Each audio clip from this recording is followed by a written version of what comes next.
প্রথম প্রশ্ন, সম্প্রতি ডক্টর মোহাম্মদ ইউনূস বিশ্বখ্যাত কোন সাময়িকীর সেরা 100 প্রভাবশালী ব্যক্তির তালিকায় স্থান পেয়েছেন? এর উত্তর হবে টাইম, অর্থাৎ টাইম ম্যাগাজিনে স্থান পেয়েছে। পরবর্তী প্রশ্ন, সম্প্রতি পারমাণবিক কর্মসূচি নিয়ে ইরান ও যুক্তরাষ্ট্রের মধ্যকার দ্বিতীয় দফার বৈঠক কোথায় অনুষ্ঠিত হয়?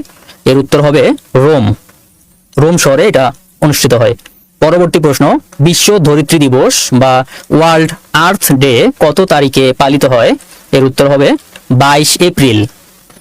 পরবর্তী প্রশ্ন, ক্রিকেটের বাইবেল খ্যাত উইজডেন ম্যাগাজিনের বর্ষসেরা পুরুষ ক্রিকেটার নির্বাচিত হয়েছেন কে? এর উত্তর হবে জসপ্রীত বুমরাহ। এরপরে, দেশের প্রথম গভীর সমুদ্র বন্দর কোথায় নির্মিত হচ্ছে? এর উত্তর হবে মাতারবাড়ি, কক্সবাজার।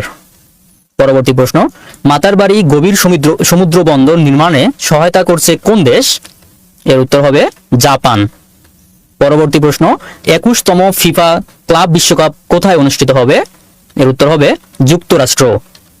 পরবর্তী প্রশ্ন, 21তম ফিফা ক্লাব বিশ্বকাপে কতটি দল অংশ নিবে? এর উত্তর হবে 32টি দল।